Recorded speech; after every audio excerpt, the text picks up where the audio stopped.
Hello everyone, I welcome to again in the series of Himachal Pradesh current affair. और इस particular video में आज हम बात करेंगे important current affair of between 29th of May to the 4th of June 2023, यानी कि 29 मई और 4 जून के बीच में कुछ इंपॉर्टेंट करंट अफेयर जो आपके आने वाले एग्जाम्स के लिए क्रूशियल्स हो सकते हैं, आपके मेंस के लिए, आपकी पर्सनैलिटी टेस्ट के लिए आपसे पूछे जा सकते हैं, उन पर्टिकुलर करंट अफेयर्स की हम बात करेंगे।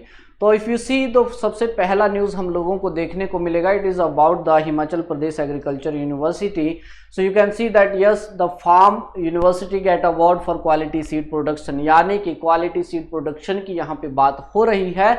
और न्यूज़ बोलता है the quality seed production department of the Chaudhary Shravan Kumar Himachal Pradesh agriculture university Palampur has been conferred with the prestigious West Performance Center Award 2022-23, यानी कि 2022-23 के लिए हिमाचल प्रदेश की जो एग्रीकल्चर यूनिवर्सिटी है उसका जो क्वालिटी सीड प्रोडक्शन डिपार्टमेंट है उसको कन्फर किया गया है with the prestigious best performance centre award से। सो हमारे एग्जाम के लिए हम लोगों को जानना जरूरी है about this particular Himachal Pradesh agriculture university, the Chaudhary Shravan Kumar university. So if we see the 1966, the 1st of August 1966 की अगर हम बात करें तो हमारे यहाँ पे the junior college of agriculture at Palampur and college of agriculture Solan जो है ये इस्टेब्लिश्ड किए गए। Then after that you can see the 22 July 1970 की अगर हम बात करें, देन बोथ दीज वर, अब इन दोनों इंस्टीट्यूट्स को ट्रांसफर कर दिया गया हिमाचल प्रदेश यूनिवर्सिटी को as a part of its agriculture complex. इसका एज एग्रीकल्चर कॉम्प्लेक्स जो है इस पर्टिकुलर इन दोनों जो इंस्टीट्यूट हैं इनको ट्रांसफर कर दिया गया। Then after that you see that 1978, 1st of November 1978, बहुत इंपॉर्टेंट है, क्रूशियल इंफॉर्मेशन है, that agriculture complex agriculture university को एज अ सेपरेट यूनिवर्सिटी बनाया गया 1978 में इन दोनों को।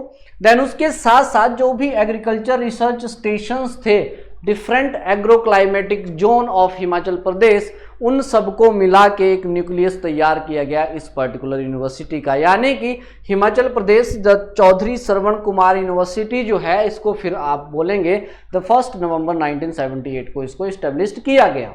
देन आफ्टर दैट 1985, इससे पहले क्या था, जो हॉर्टिकल्चर वाला काम था वो भी इस यूनिवर्सिटी में आपको देखने को मिलता था, लेकिन 1985 में एक separate university of horticulture and forestry named as the Dr. Yashwant Singh Parmar University of Horticulture and Forestry at Solan was established.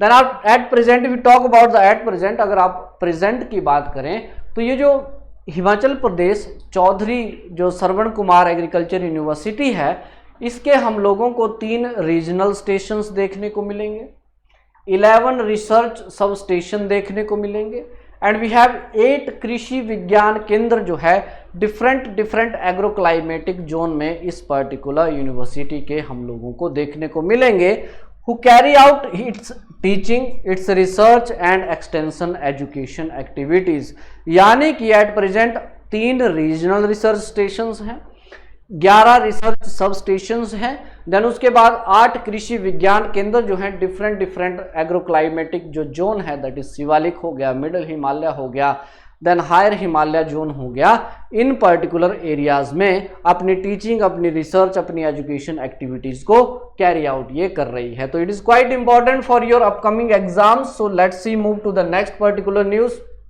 बहुत इंपॉर्टेंट आपके एग्जाम के लिए। अगर हम इस न्यूज की बात करें, this particular news is important for your GS1 as well as GS3।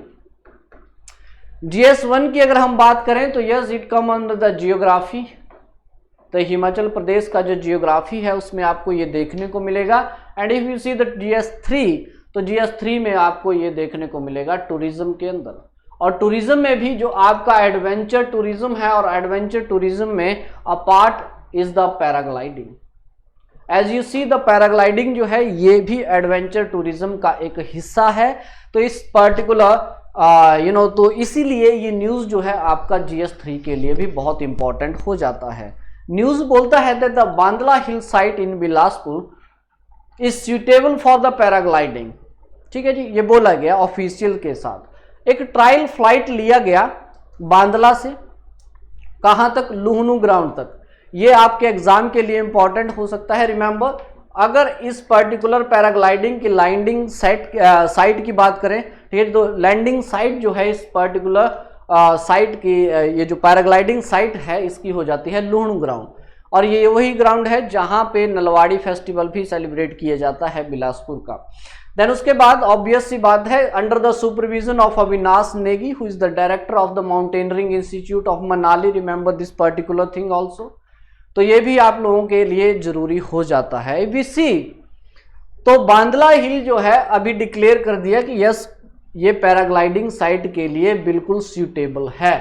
तो यानी कि हम लोगों के लिए ये जानना जरूरी है दैट हिमाचल प्रदेश के एडवेंचर टूरिज्म के अंदर जो पैराग्लाइडिंग का सेक्शन है उसके अंतर्गत यहाँ पे कौन कौन सी पैराग्लाइडिंग साइट्स हम लोगों को देखने को मिलेगी। तो अगर हम बात करें हिमाचल प्रदेश की, तो you can see that Kangra में अगर देखें तो कांगड़ा में हम लोगों को Bir Billing is one of the important paragliding site. Obviously ये तो इंटरनेशनली रिकॉग्नाइज्ड साइट है पैराग्लाइडिंग का। देन उसके बाद आपको देखने को मिलेगा इंद्रुनाग। इंद्रुनाग के बाद आप देखेंगे तो निर्वाणा एंड मझीम, हालांकि इनको अभी डेवलप किया जाएगा, लेकिन ये भी इंपॉर्टेंट साइट्स हैं कांगड़ा के अंदर पैराग्लाइडिंग की। He may ask you about the briefly introduction about the paragliding site of Himachal Pradesh because it is an important section of GS3. हो सकता है आपसे इसके बारे में पूछा जा सके। Then if we talk about the Mandi, जो कि रिसेंटली न्यूज में भी था, that Parashar and Spenidhar of Siraj, ये बहुत इंपॉर्टेंट है। स्पेणीधार और पराशर जो एरिया है मंडी डिस्ट्रिक्ट का, it become the first notified paragliding destination of Mandi. Mandi की पहली नोटिफाइड पैराग्लाइडिंग साइट्स है। और अगर हम बात करें बिलासपुर की, तो ऑब्वियस सी बात है बिलासपुर में आपको बांदला हिल, जो कि रिसेंटली न्यूज में भी था, ये भी एक इंपॉर्टेंट पैराग्लाइडिंग साइट है। देन उसके बाद शिमला, शिमला की अगर बात करें तो Junga is important paragliding site. Then उसके बाद कुल्लू की बात करें तो पीज हो गया। पीज रिसेंटली न्यूज में था माय डियर, ठीक है जी। तो पीज को भी डिक्लेयर कर दिया गया है एज ए पैराग्लाइडिंग साइट, और आप देखेंगे तो इसकी जो लैंडिंग साइट है वो आपका ढालपुर मैदान बन जाता है। देन उसके बाद सोलंग नाला इज इंपॉर्टेंट। मरही, डोभी, कोठी और गाडसा एंड नंगाबाग जो हैं, ये कुछ इंपॉर्टेंट पैराग्लाइडिंग साइट्स आपको कुल्लू के अंदर देखने को मिलेगी, ठीक है जी। तो he may ask you the question obviously. लेकिन अगर हम बात करें जियोग्राफी पॉइंट ऑफ व्यू से, अगर हम GS1 की बात करें, तो as you know that Himachal Pradesh में जो बिलासपुर डिस्ट्रिक्ट है उसको सतधार के नाम से भी जानते हैं, यानी कि the 7 hills of Bilaspur my dear. तो उससे रिलेटेड अगर आपसे क्वेश्चन पूछा जाए, क्योंकि लास्ट ईयर भी क्वेश्चन पूछा गया था, तो वहां पे आपको पहले देखने को मिलेगी नैना देवी हिल। नैना देवी हिल के बाद अगर आप बात करें तो आपको मिलेगा कोट हिल। कोट हिल के बाद अगर आप बात करें तो आपको मिलेगी Tiun hill. Then after the Tiun hill we have the Ratnapur hill. Ratnapur hill के बाद हमें मिलेगी Bahadurpur hill. Then after the Bahadurpur hill we have Bandla hill. Bandla hill. Then after the Bandla hill we have Jhanjiar. Jhanjiar hill. ये 7 इंपॉर्टेंट हिल्स आपको बिलासपुर में याद रखनी है, जिसमें नैना देवी हिल की बात करें तो इस पे आपको फतेहपुर और कोट कहलूर, ये दोनों किले देखने को मिलेंगे। देन उसके बाद कोट हिल की बात करें तो Kokrer. Kokrer is the highest point of Kot hill. Then उसके बाद आप देखेंगे तो बचैथरू का जो किला है वो भी इसी पे देखने को मिलेगा। देन उसके बाद त्यून हिल की बात करें तो इस त्यून हिल के ऊपर हम लोगों को देखने को मिलेगा you know the Sariyam. Sariyam is the highest peak of this particular Tiun hill. और उसके बाद अगर आप देखेंगे तो नौरानगढ़ का किला भी आपको इसी पे देखने को मिलेगा। देन उसके बाद रत्नापुर और बहादुरपुर। बहादुरपुर की अगर बात करें तो यस द अलीखड़ माय डियर, ठीक है जी, अलीखड़। अब ये अलीखड़ आपका निकलता है पर्टिकुलर सोलन वाले एरिया से। तो सोलन का जो अर्की है, अर्की का जो मंगू गयान है, वहां से निकलती है अलीखड़। ये अलीखड्ड इस बहादुरपुर हिल को दो हिस्सों में डिवाइड करती है। यही वो अलीखड्ड है जिसके किनारे आपको देओली फिश फार्म देखने को मिलेगा, which is the largest and highest of Asia, ठीक है जी, oldest and highest largest of Asia. Then उसके बाद बात करें बांदला हिल, तो रिसेंटली न्यूज में है ही है, पैराग्लाइडिंग के लिए बहुत इंपॉर्टेंट है।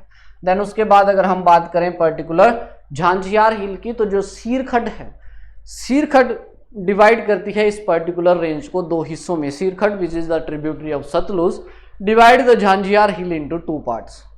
Then after that you see the Bahadurpur और बांदला हिल्स माय डियर, ठीक है जी, इन दोनों के बीच की वैली को डैमी वैली भी कहते हैं, डानविन वैली भी इसको कहा जाता है। तो जियोग्राफी पॉइंट ऑफ व्यू से भी आपको ये थोड़ी सी जानकारी होनी चाहिए, क्योंकि लास्ट ईयर आपसे क्वेश्चन पूछा जा चुका है। So come to the next news, देखते हैं कौन सी है हमारे पास। तो यस, रिसेंटली एक डांस सेलिब्रेट किया गया, ठीक है जी। अब डांस सेलिब्रेट किया गया है, कहां पे किया गया है? So the Tibetan Buddhist perform the lama dance, यानी कि बात यहां पे हो रही है लामा डांस की। इसको सेलिब्रेट किया गया है एज अ बर्थडे ऑफ गुरु पद्मसंभवा। पद्मसंभवा का जो बर्थडे है उसको सेलिब्रेट किया गया है एज ए लामा डांस। कहां पे? Remember then the Dorjidak Tibetan Buddhist monastery in Panth घाटी नियर शिमला, यहां पे इस डांस को परफॉर्म किया गया, पद्मसंभवा का बर्थडे।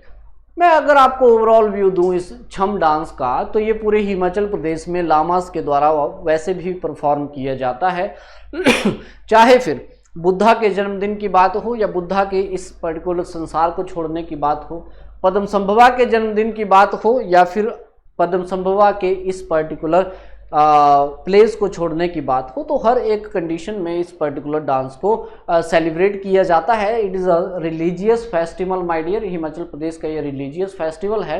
और दूसरी बात, जब पद्मसंभवा, ऑब्वियस सी बात है, पद्मसंभवा माय डियर, है ना, जिनको हम लोग रिम्पोछे के नाम से भी जानते हैं, इनको सेकंड बुद्धा भी कहा जाता है रिम्पोछे यानी कि प्रीशियस टीचर इसका मतलब होता है, तो सेकंड बुद्धा भी इनको कहा जाता है। यही वो इंसान है जिसने तांत्रिक बुद्धिज्म को इंट्रोड्यूस किया तिब्बत में, फिर तिब्बत से हमारे लाहौल स्पीति और किन्नौर में फ्लोरिस्ड हुआ। तो इन्हीं के बर्थडे को सेलिब्रेट किया गया है एज ए लामा डांस, और ये किया गया है दोरजीदाग तिब्बतन बुद्धिस्ट मोनेस्ट्री। अगर हम इस छम डांस की बात करें, मैंने आपको पहले ही बताया दैट ये जो डांस है हर एक ओकेजन में सेलिब्रेट किया जाता है और अलग तरह से सेलिब्रेट किया जाता है। लेकिन अगर हम किन्नौर में छम डांस की बात करें तो यस, इसको लामा देवी डांस भी बोला जाता है। यहां भी हम देख रहे हैं लामा डांस इसको कहा जा रहा है। ये जो डांस है माय डियर, इसको परफॉर्म किया जाता है विद द डीमन मास्क, यानी कि 3, 5, 7, 9 की संख्या में डीमन मास्क लगाए जाते हैं जो लामाज होते हैं, और वो इस डांस को परफॉर्म करते हैं, which is quite similar to the Punjabi bhangra. Okay, और उसके बाद इनका जो लीडर होता है उनको घुरे कहा जाता है, घुरी या घुरे आप बोल सकते हैं, ठीक है जी। दूसरी बात अगर हम देखें, अब ये जो डांस है ये सेलिब्रेट किया गया है पद्मसंभवा के बर्थडे, तो ऑब्वियस सी बात है यहाँ डीमन मास्क तो आप लोगों को नहीं देखने को मिलेगा।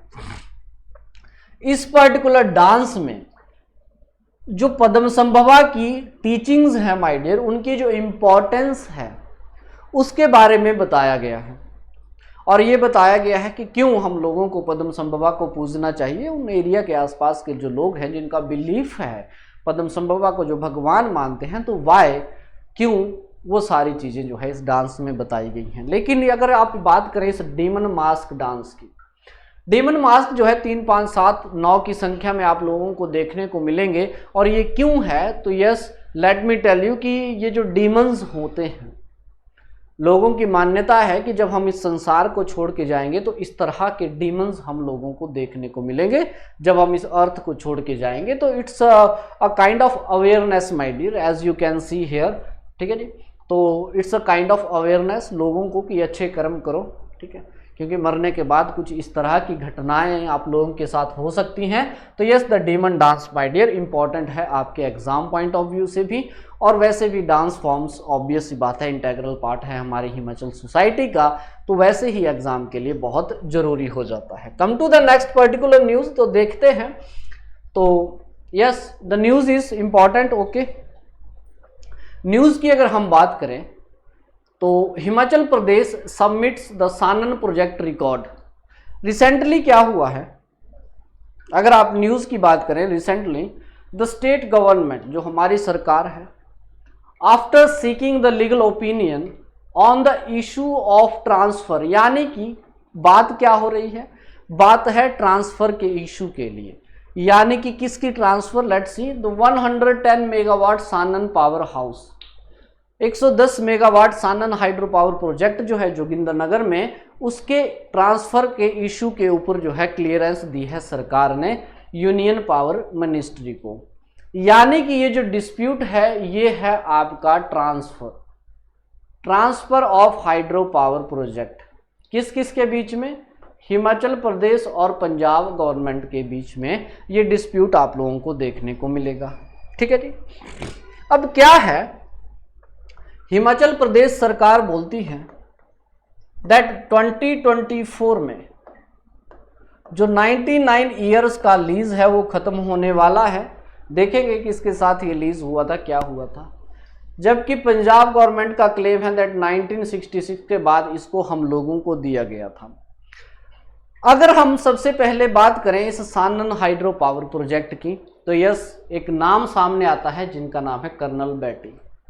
कर्नल बैटी ही वो इंसान है जिनके माइंड में इनके माइंड में ये आइडिया आया था कि हमें कुछ इस तरह का हाइड्रो पावर प्रोजेक्ट जो है वो बनाना चाहिए। हालांकि लेट मी टेल यू, ऐसा बोला जाता है कि जब वो ब्रूट वैली घूमने आए थे तो उसी दौरान एक रिजॉर्ट में रुक रहे थे, तो उसी दौरान इलेक्ट्रिसिटी की पॉसिटी होने की वजह से उनको ये ख्याल आया कि हम लोग क्या कर सकते हैं, ये जो पर्टिकुलर रिवर है जहाँ से ये जा रही है, इस रिवर का जो पानी है, इस रिवर के पानी को हम लोग यूज़ कर सकते हैं, और इसी के पानी से, रिमेंबर, इसी के पानी से हम लोग क्या कर सकते हैं, number of hydro power project यहाँ पे ड्रॉ कर सकते हैं, बना सकते हैं। यू कैन सी, तो उन्होंने बोला कि सबसे पहले हम बात करेंगे उल हाइड्रो पावर प्रोजेक्ट की, यानी कि बरोट हाइड्रो पावर प्रोजेक्ट की। उसी का पानी लाया जाएगा और उसके नीचे हम लोग बनाएंगे एक और हाइड्रो पावर प्रोजेक्ट जिसका नाम होगा Shanan hydro power project. Then after that इसी के पानी से यूज किया जाएगा और बनाया जाएगा बस्सी हाइड्रो पावर प्रोजेक्ट, और बस्सी के पानी को लाया जाएगा और यहाँ पे बनाया जाएगा आपका चूल्हा, और चूल्हा के पानी को लाया जाएगा और बनाया जाएगा तुला हाइड्रो पावर प्रोजेक्ट। यानी कि उन्होंने 1922 में आइडिया आया उनको, 1922 में ही उन्होंने ये आइडिया दे दिया दैट यस, हम लोग इस तरह से इसी पर्टिकुलर पानी से, एक ही नदी के पानी से 5 हाइड्रो पावर प्रोजेक्ट यहाँ पे तैयार कर सकते हैं। और उन्होंने बोला कि यस, उनके रहते रहते ये 2 जो पर्टिकुलर हाइड्रो पावर प्रोजेक्ट थे ये आपके कंस्ट्रक्ट किए गए, बनाए गए। ठीक है जी। और उसमें अगर हम देखें तो उल और सानन हाइड्रो पावर प्रोजेक्ट जो था उनके जीते जी इनको बनाया गया, और 1925 में, हालांकि ये जो सानन हाइड्रो पावर प्रोजेक्ट है इसको 1932 में कमीशन किया गया था। ठीक है जी। और लाहौर को सबसे पहले इलेक्ट्रीफाई किया गया था इस पर्टिकुलर प्रोजेक्ट से। लेकिन 1925 का ये दौर था दैट मंडी के राजा हुआ करते थे राजा जोगिंदर सेन। मंडी के राजा थे राजा जोगिंदर सेन, और राजा जोगिंदर सेन और कर्नल बैटी के बीच में एक एग्रीमेंट साइन होता है। उस एग्रीमेंट में ये बोला गया दैट 99 ईयर्स के लिए 99 ईयर्स के लिए ये हाइड्रो पावर प्रोजेक्ट है वो ब्रिटिशर्स के कंट्रोल में चला जाएगा। तो जोगिंदर सेन ने ये एग्रीमेंट साइन कर लिया। Raja Joginder Sen was the last raja of Mandi, and साथ साथ में जो जोगिंद्रनगर है उसी के उन्हीं के नाम के ऊपर जो है इस टाउन का नाम भी पड़ा है। तो 99 ईयर्स का लीज जो है उस टाइम पे 1925 में the secretary of state for India और उसके बाद जोगिंदर सेन जो राजा थे मंडी के, उनके बीच में ये एग्रीमेंट साइन हो जाता है और 99 ईयर के लिए ये लीज पे चला जाता है। अब ये जो लीज है ये आपका एक्सपायर होगा 2024 में। ठीक है। तो अब हिमाचल प्रदेश सरकार बोल रही है कि लीज खत्म होते ही ये पावर प्रोजेक्ट जो है हमारे कंट्रोल में आ जाना चाहिए। लेकिन जब 1966 में पंजाब रीऑर्गेनाइजेशन एक्ट आया तो उस एक्ट के अंतर्गत क्या हुआ दैट जितना भी पंजाब हिल एरिया था वो मैक्सिमम एरिया हिमाचल प्रदेश में मिलाया गया, और जो यू कैन सी जो आज का हिमाचल प्रदेश है आपको देखने को मिला। लेकिन इस एक्ट के अकॉर्डिंग जो यूनियन मिनिस्ट्री थी, उस मिनिस्ट्री ने माय डियर इस सानन हाइड्रो पावर प्रोजेक्ट को कंट्रोल प्रोवाइड करवा दिया पंजाब सरकार का, यानी कि आज भी ये पंजाब गवर्नमेंट के कंट्रोल में आप लोगों को देखने को मिलेगा। तो कंट्रोवर्सी इसी पे चल रही है।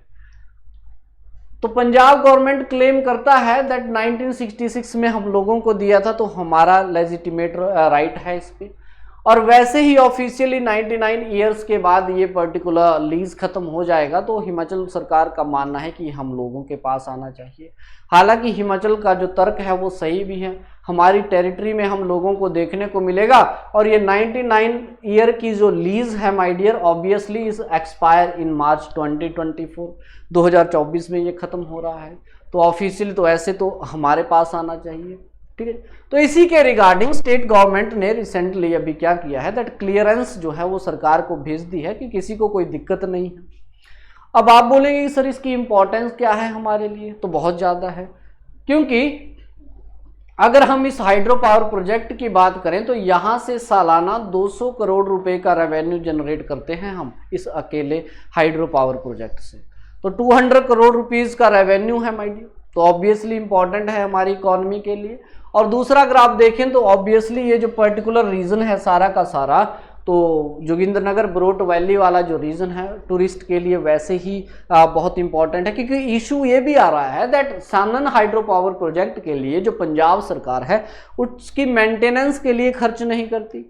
यहाँ पे आपको एक रेल ट्रैक भी देखने को मिलेगा, ठीक है जी, जो सिर्फ यूज़ किया जाता है उनके ऑफिशियल्स के द्वारा, ताकि सामान को इस पर्टिकुलर प्रोजेक्ट से, सानन हाइड्रो पावर प्रोजेक्ट से ले जाके बरोट पहुंचाया जा सके, ठीक है जी। तो टूरिज्म की भी बहुत पोटेंशियल है, ऑब्वियस सी बात है। तो हमारे पास जब ये आएगा तो कहीं ना कहीं टूरिज्म को भी बढ़ावा हम दे सकते हैं, इस पे हम लोग फाइनेंस जो पैसा है वो खर्च करेंगे और टूरिज्म डेस्टिनेशन हम लोग इस पर्टिकुलर एरिया को बना सकते हैं। तो yes, it is quite important for Himachal Pradesh government if you concern about economy as well as the tourism my dear, ठीक है जी। तो ये थी इस वीक की बहुत कुछ इंपॉर्टेंट न्यूज़। ऐसी ही न्यूज़ के लिए हम फिर से नेक्स्ट वीडियो में आपसे मुलाकात करेंगे। तब तक के लिए thank you, have a great day, thanks.